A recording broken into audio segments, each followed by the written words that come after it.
بسم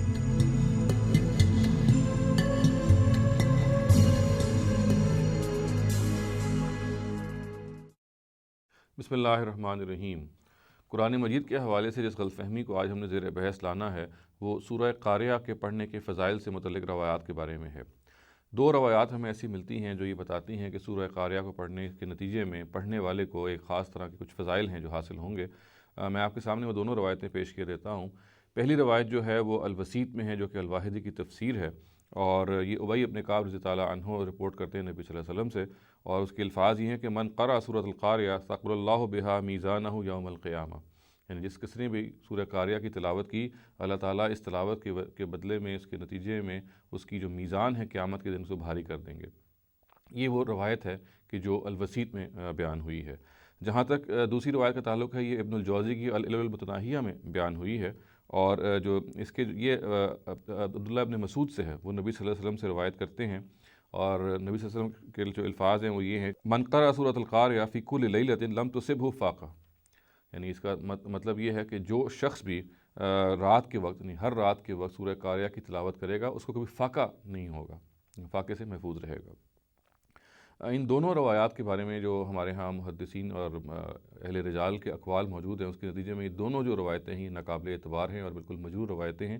جہاں تک پہلی روایت کا تعلق ہے جو کہ الوسیط میں ہے، اس کو ابن حجر نے موضوع کہا ہے، اور موضوع اس لیے کہا ہے کہ ہارون ابن کثیر اس میں ایک راوی ہیں جو بالکل مجہول ہیں، اور دوسرے راوی اس میں سلام بن سلیم المدائینی ہیں، جن کے بارے میں عباس ابن دوری کہتے ہیں یحییٰ ابن معین سے نقل کرتے ہوئے کہ لیسا بشیء، اور یحییٰ ابن معین کی ایک اور رائے جو نقل ہوئی ہے ان کے بارے میں یہ ہے کہ لا یکتب حدیثہ، اور محمد بن عبداللہ بن عمار المصری کہتے ہیں کہ لیسا بحجہ،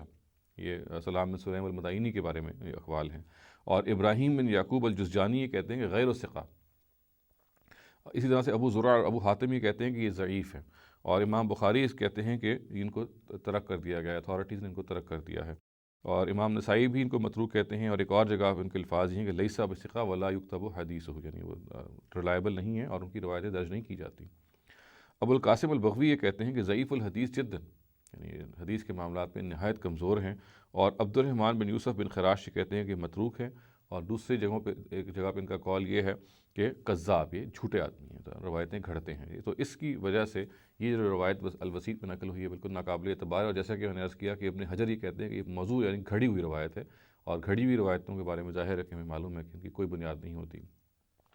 جہاں تک دوسری روایت کا تعلق ہے جو میں نے عرض کیا کہ العلل المتناہیہ میں بیان ہوئی ہے، اور وہ ابن الجوزی کی کتاب ہے، اور یہ عبداللہ ابن مسعود سے روایت ہے، تو اس میں اس میں امام احمد بن حنبل اس پہ تبصرہ کرتے ہوئے کہتے ہیں کہ ھذا حدیث منکر، یعنی ایک منکر روایت ہے، بالکل ایک اجنبی روایت ہے دین میں، اور اس سے بڑھ کے پھر انہوں نے یہ کہا کہ اس میں دو راوی ایسے ہیں، شجاع اور السری، جس کے بارے میں بالکل ناواقف، لا عارفہما کے الفاظ، میں نہیں جانتا یہ کون ہیں۔ اس کے ساتھ ساتھ اس میں ایک اور راوی یہ ہیں خالد ابن خداش، اور علی ابن مدینی اور زکریا ابن یحییٰ کے نزدیک یہ بھی ایک ضعیف راوی ہیں۔ تو آل ان آل ہم یہ کہہ سکتے ہیں کہ یہ دونوں روایات جو ہیں بالکل ساقط الاعتبار ہیں، ان کی کوئی حیثیت نہیں ہے، بے حیثیت روایات ہیں، اور ان کو ہمیں بالکل ٹوٹلی نظر انداز کر دینا چاہیے۔ سورہ قاریہ اگر ہم نے پڑھنی ہے تو ہمیں ضرور پڑھنا چاہیے، سمجھ کے پڑھنا چاہیے، اس کے پیغام پر غور کرتے ہوئے پڑھنا چاہیے، اور یہی صحیح طریقہ ہے کسی بھی سورہ کے فضائل کو سمیٹنے کا، نہ کہ اس طرح کی ضعیف اور موضوع روایات پر نظر رکھنے کا اور ان پر دھیان دینے کا۔